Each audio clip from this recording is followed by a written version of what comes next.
Huge increase, according to guys with white coats, thick glasses, and calculator skills in post-traumatic hosting disorder. Everybody knows the pressures and stress of hosting a rugby game at your house. And I felt that I should just give a bit of guidance, just to relieve a bit of that stress.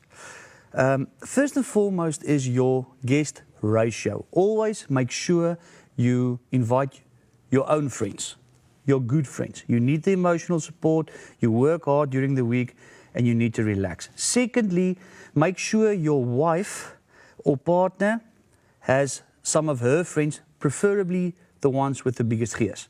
Because if she's happy, if she's occupied, she doesn't have time to create tasks for you, and you can relax. The third rule, of course, no in-laws. You don't need the stress. You don't want to make a scene in front of company. Okay? Also, very important, make sure to request that your guest Uber. Okay? It's safe. I mean, we all know what happens on a Saturday. You're not going to drink tea and water unless you are on a diet or busy with your 12-step program, and it's safer. Also, it doesn't put stress on you and your neighbor's relationship. You don't have to explain why there's donuts in his driveway or why his grass is spun out. Okay? Remember children. Especially, it's an issue when it's not yours.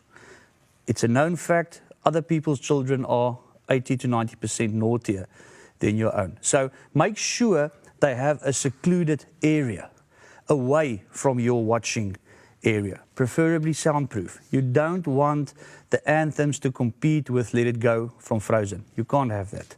Okay? Put them away, separate, get an iPad or a room in a soundproof area away from the adults. If you can't do that, do some innovations, make a plan, maybe some stovepain in the Oros an hour and a half before the game. Okay? Then, another good point, food. You have to eat. Please tell your friends who's coming to eat before they come, just to relieve some stress, and the basics apply. 10 minutes before the kickoff, you start the fire. Okay? Halftime, you double up on your wood. Charcoal if there's an emergency. Okay?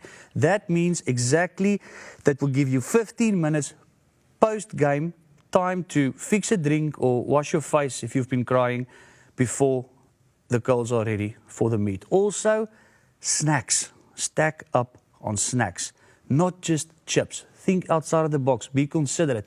Have some healthy options like biltong or nuts, and leave the backyard door open so your vegan friends can go graze on their own time.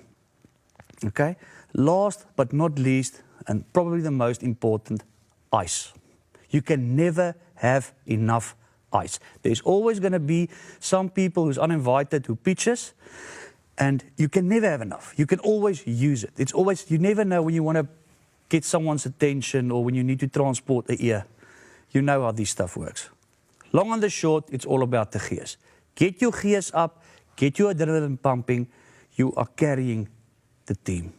Go Bokke. Bokke? Bokke? It's Friday. Bokke! It's Saturday.